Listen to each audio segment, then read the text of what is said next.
Merhaba dostlarım. Nasılsınız? Umarım iyisinizdir. Bugün FL Studio eğitimlerine yine devam ediyoruz. Ama bu sefer farklı bir bölgeden devam ediyoruz. Sebebi ise normal eğitimlerin zaten uzun sürüyor olması çekerken. Hali hazırda bilen arkadaşlarımızın ileri seviyeye geçmesi biraz bunu beklerken uzun sürebilir. O yüzden bir yandan mixing videoları gelirken bir yandan da eğitim videoları gelecek. Mixing'e başlıyoruz yani kısaca. En başta şunları belirtmem gerekiyor size. Mixing dediğimiz olay tamamen kişiden kişiye değişen bir algıdır. Yani mixing'in kesin kurallar bütünü yoktur. Bir kural çerçevesinde yapılmamıştır. Kesin sayılar bulunmaz. Yani böyle bir olay aslında mixing.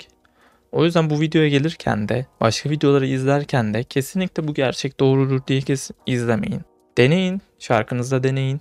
Güzel oluyorsa tabii ki kullanın ama asla bu kesin doğruymuş gibi davranmayın arkadaşlar. Bu yapılan büyük bir yanlıştır. Mixing'de çok fazla eğitim videosu var. Yabancı. Türkçe fazla yok ama yabancı çok fazla video var. Türkçe'de de sevgili Emrah Çelik hocamız öncülük ediyor bu konuya tabii. Benim mixing kavramım, yani uzun süredir mixing yapıyorum ama uzun süre dediğim kısımda 5 seneye yakın bir süre. Bu videoyu izlerken de şunu asla unutmayın. Benim yaptıklarım da kesinlikle doğru değil. Yani ben de sizin gibi bir yandan öğrenen biriyim. Ama en azından 5 yıllık tecrübemi size aktarabilirim. Kendi parçalarımda nasıl mixlediğimi gösterebilirim. Ama kesinlikle başka yerlerde de bu kesin doğrudur şeklinde davranmayalım. Ya da benim kullandığım sayıları kesin doğru sayılar diye kullanmayalım. Mixing tamamen kulak hakimiyeti olan bir şey. Yani kulağınıza güzel geliyorsa mixing iyidir. Kötü geliyorsa kötüdür. Yani çok basit bir mantığı var aslına bakarsanız. Tabii belirli başlı şeylerden geçmesi gerekiyor. Şimdi bugün 3 video şeklinde bir gain staging videosu çekeceğim. Başlangıcı böyle yapacağız. Yıl olmuş 2021. Hala gain staging kaldı mı diyebilirsiniz. Bana sorarsanız gain staging'in önemi çok büyük. Gain staging nedir bu arada? Gain staging bütün ses seviyelerini mixing'e başlamadan önce belli bir seviyeye ayarlamaktır. Peki bunun sebebi nedir? Çok fazla efekt plugin ekleyeceğimiz için bu seviyeler geri yükselecek. Ve her birinin çok yüksek seviyede olduğunu düşünürsek çok kötü bir duyum yaratacaktır. O yüzden bir gain staging yapmak gerekiyor. Bana sorarsanız gain staging bir mixing'in %70 civarını oluşturuyor. Çünkü siz zaten sesin büyük bir çoğunluğu bu arada aslında ses seviyesiyle alakalı. Yani kompresörler işte ne bileyim distortionlar falan, bunlara bu kadar çok kafa yormaya çok ihtiyaç yok açıkçası. Sebebi ise şu: zaten biz elektronik müzik yapıyoruz ve çoğu kullandığımız ses pluginlerden çıkıyor. İşte Serum'dur, Silent One'dır gibi böyle pluginlerden çıkıyor değil mi? Daha zibilyon tane plugin var bunu gösterebileceğimiz. Bu ses buradan çıkarken arkadaşlar zaten kompresörlü çıkıyor. Yani sıkıştırılmış bir şekilde çıkıyor. Doğal bir ses değil, bir makinenin ürettiği bir ses, kesin sayıları olan bir ses. O yüzden zaten böyle çok aman aman çok büyük bir derecede plugin kullanmayı gerektirmiyor aslında bakarsanız. Zaten mixing nedir diye baktığımız zaman bana sorarsanız bunun çok mantıklı bir açıklaması var. Mixing bütün sesleri bir konuma oturtmaktır yani. Bir konuma oturtmaktır. Nasıl yani? Mesela pan tuşumuz var değil mi? Burada pan var mesela. Pan tuşunu sağ sol yaparız. Ses sola geçer. Sağ yaparız, sağa geçer. Sesi kısınca ses geriye doğru gider. Sesi açınca ses öne doğru gelir. Yani sizin bir orkestra yönettiğinizi ve orkestradaki kişilerin nerede olacağını sizin karar verdiğinizi düşünün bunu yaparken. O zaman mixing'in anlamı biraz daha önem kazanıyor. Daha anlamlı olmaya başlıyor sizin için de. Çünkü bu yani iki boyutlu bir iş. Sağ sol, ileri geri.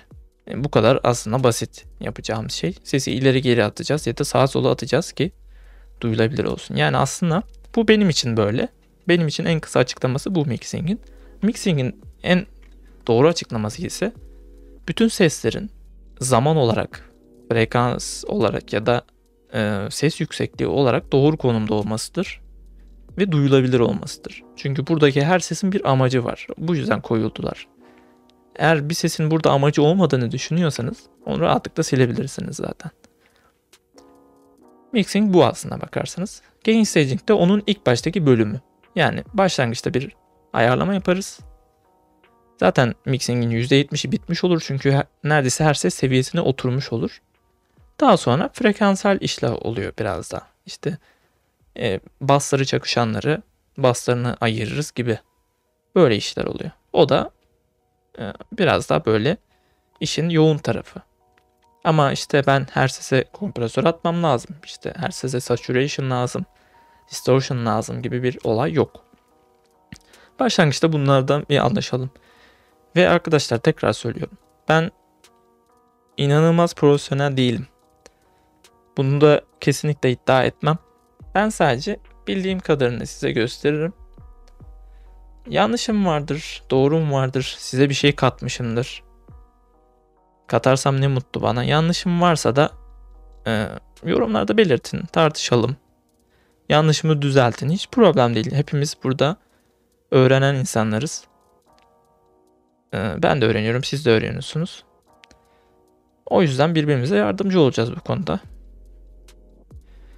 diye düşünüyorum. Yani siz de öyle düşünüyorsanız ne mutlu bana. Çok fazla video izledim bu konuda. Çok fazla alıştırma yaptım. Çok fazla şarkı üzerinde. Bunda yabancı dil de biraz önemli. Yabancı videolardan çıkaracağımız çok ders var çünkü. Birkaç tane de böyle paralı bir şekilde eğitim almıştım. Ki Emrah Hoca'nın eğitimleri eskiden paralıydı. O zaman ben almıştım. Ondan da. Luca Protelesi adında bir mixing mühendisi var. Ondan da almıştım. Onun bir kursu vardı. Böylece kendimi geliştiriyorum. Ve uzun bir sürede de pratik üzerinden gidiyorum zaten. Bilgilerimi tazeleyerek. Çok fazla kanallı bir müzik buldum. Cambridge MT'den aldım bunu. Cambridge Müzik Teknolojileri. Aşağıya sitesini koyacağım zaten. Bu kanalda şimdi mantığını göstereceğim. Yaparken hızlandırarak ben hepsini yapacağım. Ben sadece belli bir kısmı gösteririm. Siz de aynı şekilde yaparsınız zaten. Mantığı çok basit aslında. Seslerin bir hiyerarşisi var arkadaşlar. Genel olarak yani ortalamaya bakılarak. Örneğin en çok dinlenen şarkılarda kick, bass. Bu arada burada sub var şu an. Sub'ı telefondan beni dinliyorsanız sub'ı duyamayacaksınız. Kulaklıkta dinlemenizi tavsiye ederim. Vokal ki en önemlilerden biri.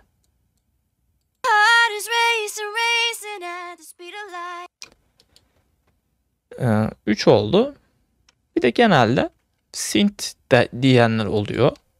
İşte ana sesler yani. Ya da snare. Snare'ı da çok seven var zaten. Şu parçada hangisi ağırlıklıysa. Bu 4 seçenekten ya da 5 seçenek. Bu 5 seçenek her zaman en önde olan sesler. Ardından işte piyanodur, gitardır, synthlerdir, efektler değil, synthlerdir, piyano, ne bileyim minimum daha bir sürü şey, drum loop'lar falan. Bunlar her zaman ikinci plan. En geri planda ise ambiyans sesler, efektler, ziller hani onlar geliyor. Böyle bir hiyerarşi bir ağacı var. Zaten bunun ben görüntüsünü bulur büyük ihtimal ekrana yansıtırım bunu söylerken. Siz de görürsünüz orada. Ben size FL Studio'nun bana gösterdiği yöntemlerden birini de göstereceğim. Videolarında görmüştük.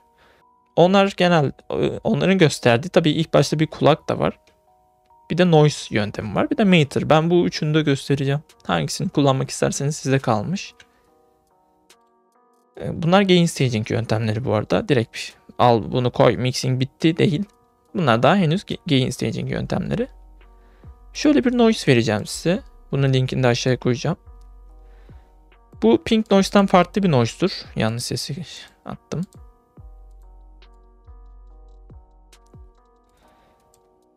Neden farklı bir ses pink noise'tan. Çünkü pink noise direkt tiz ağırlıklı bir ses. O yüzden siz şöyle bir müdahale yapıyorsunuz. Bunu stretch yapalım. Bunu gönderelim miksere. Shift sol klik yaparak kilitleyebilirim. Böylece birini solo yaparsam bu kapanmaz. Bunu şarkının sonuna kadar uzatalım. Pink Noise'dan farkı, Pink Noise çok tiz bir ses. Tiz olduğu için siz Pink Noise ile mixing yaparsanız tizleri çok duyacağınız için parçanın tizlerini duymayacaksınız. Ve tizlere abanacaksınız.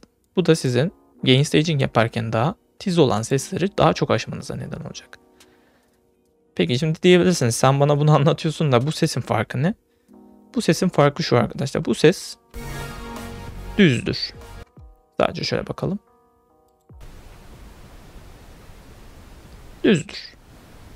Bu slope'da tabi. Bunların slope çeşitleri var.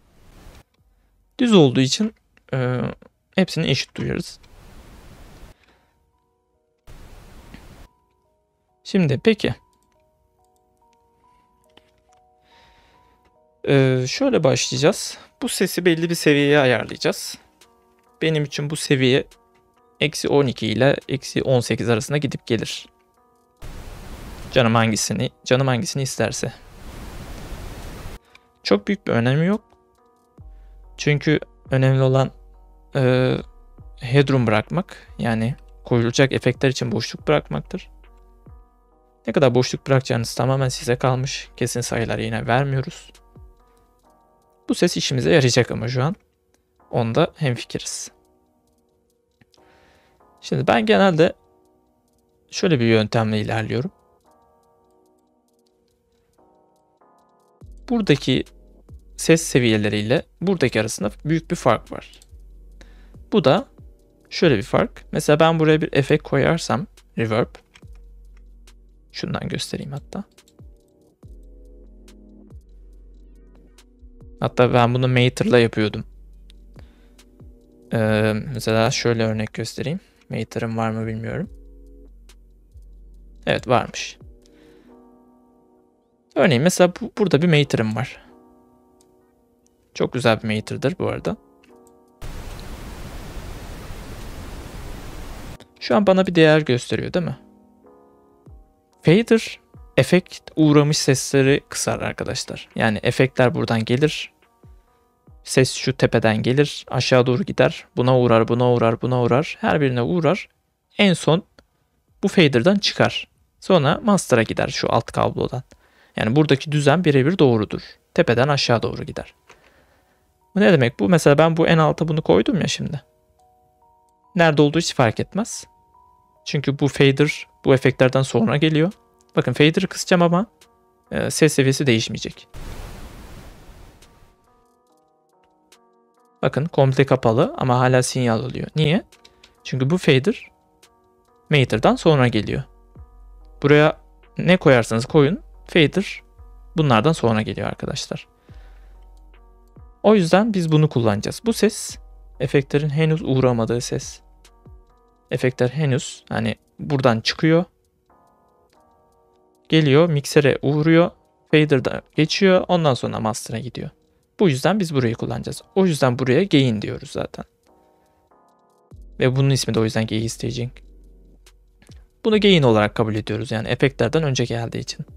Gain'in mantığı budur. Volümden ayıran mantığı. Fader'dan ya da volüm fader'dan. Noise ile mixlemekte şöyle bir tarafı var. Noise açık kalacak. Biz her sesi tek tek dinleyerek noise'un içinde duyulacak şekilde açacağız. Bu da bize otomatikman bir gain staging yaptıracak. Çünkü noise bizi bastırıyor. Biz ona karşılık ses açıyoruz. O da dümdüz bir sinyal olduğu için zaten doğruya yakın bir sonuç veriyor. Kesinlikle doğru diyemem. Gain staging'i en azından başlangıçta acemi olanlar için basit bir şekilde yaptırıyor arkadaşlar. Bunu kullanın. Bu kesinlikle gain staging doğrusudur. İşte mükemmel yapar diyemem. Yanlış olur dediğim. O yüzden siz bunu yardımcınız gibi kullanın. Mixing bilmiyorsanız, gain staging bilmiyorsanız çok yardımcı olur. Zaten bilenler için, bir miktar bilenler için kulak ile gain staging yapacağız videolarda. Tabi bunları yapmadan önce bir ön hazırlık da yapmamız lazım. Nedir bu ön hazırlıklar? Sesleri ayırmamız gerekiyor arkadaşlar. Sesleri ayıracağız. Yoksa bu video çok uzun olur böyle bu haliyle anlattığım şekilde. Noise'umuzu koyduk. Bunlar için bas kanalları oluşturmamız gerekiyor. Neden? Çünkü mesela bizim bazı seslerimiz olacak. Mesela bu vokal FX'lerin hepsine ben 7'sine de aynı efekti atacağım. Hepsine reverb atacağım örneğin. Ne yaparım? Giderim buna reverb koyarım. Buna da reverb koyarım. Buna da reverb koyarım. Ama bu hem uzun sürer hem de 7 tane reverb koyarsam işlemcim zorlanmaya başlar. İşlemcime yük binmeye başlar. O yüzden ne yapıyoruz? Mesela Vocal FX isimli 7 tane sesim var. Alıyorum bunları. CTRL Shift ve sol tık kombinasyonuyla seçiyorum. Yani CTRL Shift'e basılı tuttum. Sol tıklayarak bunları tek tek böyle ekleyebilirim. Ya da basılı tutarak seçebilirim şöyle. Ardından herhangi bir boş kanala geldim. Şu alttaki oka sağa tıkladım. Route to this track only dedim. Bu 7 kanalı da tek tek buraya yönlendirdi. Buraya ne diyorum? Vocal FX Bass kanalı diyorum. Buna da bir renk veriyorum. Şöyle güzel bir mavi renk olsun içimizi açan. Ben bunları düzen açısından şöyle yapıyorum. Bunlar burada kalmasın çünkü ben bunu değiştirince böyle kaybolacak. Sağ tıklıyorum. Duck to deyip right dediğimde bu sağ tarafa sabitleniyor arkadaşlar. Böylece siz nereye götürseniz götürün Vocal FX Bass kanalı burada duruyor. Bunu da kilitliyorum. Her zaman açık kalsın. Kapatmam gereken bir durum yok çünkü. Olursa üstüne basıp kapatabiliyoruz zaten. Vokal lead. Bunları direkt vokal olarak alacağım. Vokal bass. İkisiyle yazmışım. Daha önce hazırlamışım. Bunu da aldık. Bas kanalları. Ben break basslarla bası ayrı alıyorum. Yani benim için break bass ayrı bir kanal. Basslar ayrı bir kanal arkadaşlar. Diyelim ki gönderdim. Sonra isim vermediğim için unuttum. Nasıl görebilirim? Şu alttaki okun üstüne küçük bir ok daha çıkıyor. Bu oraya yönlendirme yaptığınızı gösteriyor.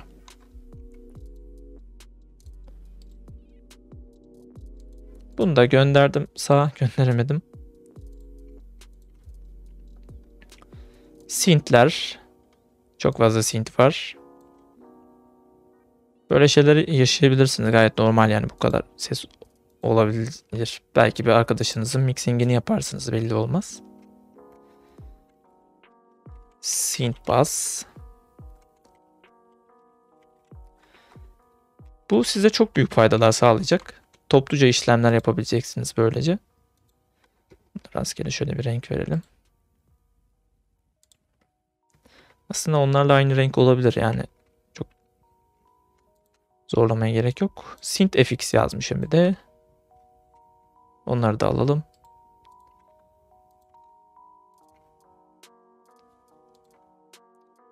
Hop.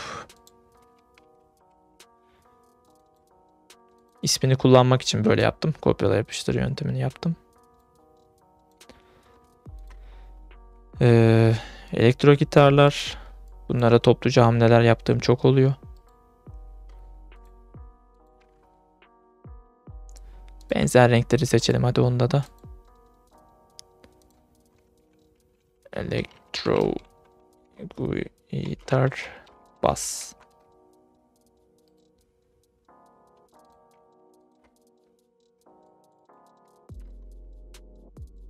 İki tane bile olsa yapıyorum gördüğünüz gibi. Yapmak zorunda mısınız? Hayır. Değilsiniz elbette. Bunda da böyle bir zorunluluğunuz yok. Sadece sizin için daha kolay olur. Benim bilgisayarım iyi. Bu konuda sıkıntım olmaz diyorsanız tabii ki yapmayabilirsiniz. Ama ben işlemciden tasarruf etmeyi seviyorum. FX'ler var.